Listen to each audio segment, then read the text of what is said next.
تو شعیب علیہ السلام نے کیا کہا؟ یا قومی لا یجرمنکم شقاقی ان یصیبکم مثل ما اصاب قوم نوح او قوم ہود او قوم صالح. اے میری قوم، تو اچھا اس قوم کو بھی واقعات معلوم تھے، اس آیت سے پتہ چلتا ہے. اے میری قوم، ایسا نہ ہو کہ جو عذاب نوح علیہ السلام کی قوم پہ آیا جس کا تمہیں پتہ ہے، یا جو عذاب قوم ہود پر آیا، یا جو عذاب قوم صالح پر آیا، ایسا نہ ہو کہ وہی تم پر بھی آ جائے.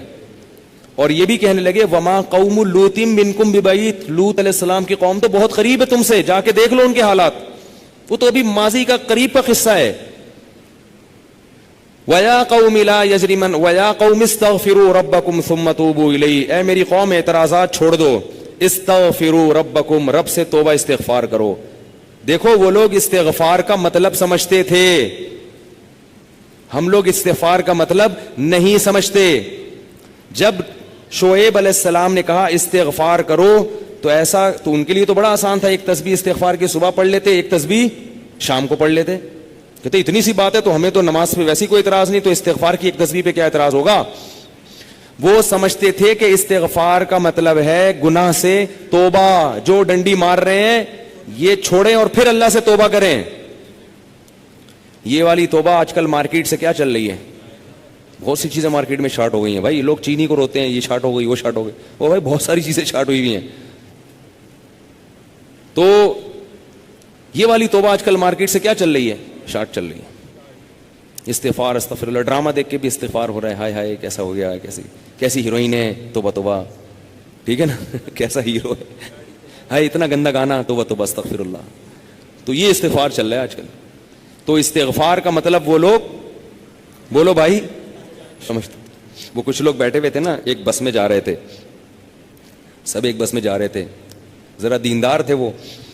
تو سب نے تہیہ کیا بھائی اگر کوئی لڑکی خاتون واتون نظر آ گئے نا تو استغفار پڑھنا بھائی، ٹھیک ہے نا، کیا کرنا ہے تاکہ نظریں نیچی کر لیں، توبہ استغفار. تو وہ جیسے ہی ایک نے پڑھا نا استغفار استغفر اللہ، تو سب نے کہا کہاں ہے کہاں ہے کہاں ہے سب نے کیا کہا، وہ لاشعوری طور پر نکل گیا نا کہ چلو استغفار کریں گے لیکن ذرا دیکھ تو لیں. بولے بتا یار کہاں ہے کہاں. تو وہ لاشعوری طور پر ہوتا ہے بعض دفعہ. تو شعیب علیہ السلام نے کیا کہا، استغفروا ربکم ثم توبوا الیہ ان ربی قریب مجیب ان ربی رحیم ودود. ایک جگہ فرمایا رحیم بھی ہے اور بہت محبت کرنے والا ہے. ودود محبت کی سپرلیٹو ڈگری ہے، بہت محبت کرے گا تم سے، بہت زیادہ محبت، اتنی محبت کہ اس کے لیے تم نے گناہ چھوڑ دیا بھائی، بہت محبت کرے گا. تو ظاہر ہے اللہ جب محبت کرتا ہے تو ہماری طرح نہیں ہے کہ بہت محبت ہے بس ہے تو بھائی یہ پیسے دو، اتنی محبت ہے تو ٹھیک ہے نا. آپ کو کوئی دوست پریشانی میں آیا آپ کے پاس، بہت پریشان تھا، اس کو پیسوں کی ضرورت تھی، وہ آپ اس سے کہہ رہے یار مجھے تمہیں، آپ کو پتہ نہیں تھا کہ ابھی یہ پیسے بھی مانگ لے گا مجھ سے، کہہ رہے یار مجھے تم سے بہت محبت ہے، ایکچولی میں بتا نہیں سکتا بہت محبت ہے. وہ بڑا خوش ہو گیا بھائی اب تو ٹھیک ہے بھائی. تو کہہ رہے یار مجھے نا 100 روپے کی ضرورت ہے. اب آپ کہہ رہے یار یہ کیسے موقع پہ میں نے اظہار کر دیا محبت کا، ٹھیک ہے نا. تو ہم لوگوں کی محبت کیسی ہوتی ہے، ایسی ہوتی. اگر ہمیں پہلے سے پتا ہوتا پیسے مانگتا ہے تو ہم کیا کہتے ہیں، یار محبت کچھ نہیں ہوتا. مفتی صاحب نے بیان کیا تھا لویریہ پر، وہ جا کے سن لینا، پھر ایسا کہیں گے ہم. تو اللہ جب کہہ رہا ہے نا کہ استغفار کرو گے تو میں کیا کروں گا، ودود بے پناہ محبت کروں گا، بے پناہ محبت. اس کا مطلب ہے کہ پھر اللہ نوازے گا، بہت بہت نوازے گا، رزق کی فراوانی کر دے گا، رزق کے دروازے کھول دے گا، دل میں سکون ڈال دے گا. اگر پریشانی بھی آئے گی تو درجات کو بلند کرنے کے لیے، جیسے یعقوب علیہ السلام پر پریشانی آئی، جیسے یوسف علیہ السلام پر پریشانی آئی تاکہ مصر کا بادشاہ بنا دوں، پھر وہ پریشان کرنے کے لیے پریشان نہیں کرے گا، وہ پریشان کرے گا خوشی دینے کے لیے. آپ حیران ہو کہ خوشی دینے کے لیے بھی کوئی پریشانی ہوتی ہے. حدیث میں آتا ہے کہ ایک بوڑھی عورت نے نبی صلی اللہ علیہ وسلم سے پوچھا کہ کیا بوڑھی عورتیں جنت میں کیا میں جنت میں جاؤں گی؟ آپ نے فرمایا نہیں. ارے بھائی نبی کے منہ سے ایک عورت سن لے کہ میں جنت میں نہیں جاؤں گی، اس پہ کیا گزرے گی؟ اس کا مطلب جہنم کا ٹھپا لگ گیا، اسٹیمپ لگ گئی. اتنی پریشان. خود سوچو کہ جن صحابہ کو جنت پر ایسے یقین تھا جیسے اپنی آنکھوں سے دیکھی ہو. حضرت علی کی ایک روایت ہے کہ میں اگر جنت کو اور جہنم کو اپنی آنکھوں سے دیکھ لوں تو میرے ایمان میں اضافہ نہیں ہوگا. تو جن لوگوں کا ایمان ایسا ہو نبی پر ایک ایک بات پر, وہ نبی کے منہ سے سن لیں کہ میں جنت میں نہیں جاؤں گی, تو اس پہ قیامت نہیں آ گئی ہوگی. رونے لگی, پریشان ہو گئی, کچھ دیر میں نبی نے فرمایا کہ جاؤ گی جوان ہو کے. اس کنڈیشن میں اب یہاں ایک نقطہ اٹھایا ہے کہ بھئی ایسا مذاق کرنا جس سے تکلیف ہو, کسی مسلمان کو تکلیف دینا تو جائز نہیں ہے, تو نبی کیسے تکلیف دے سکتے ہیں؟ اتنی تکلیف میں ڈال دیا بیچاری کو. تو اس کا جواب یہی ہے کہ بعض دفعہ تکلیف کسی بہت بڑی خوشی کا پیش خیمہ ہوتی ہے. نہیں آئی بات؟ اگر پہلے تکلیف میں نہ ڈالا جاتا تو بعد میں جو اس کو راحت ہوئی ہے نا, وہ راحت نہ ہوتی, وہ خوشی نہ ہوتی. اس خوشی تک پہنچانے کے لیے پہلے تھوڑا سا تنگ کرنا ضروری ہے, ورنہ وہ خوشی نہ ہوتی.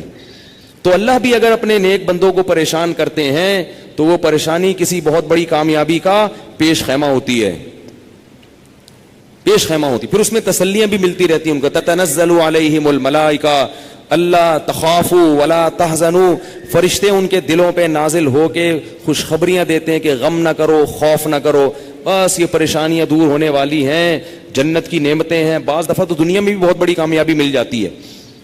تو اب وہ اچھا یہ بات مسئلہ ذہن میں رکھو کہ اللہ ودود ہے, محبت کرتا ہے اپنے بندوں سے بے پناہ, رحیم ہے, غفور ہے.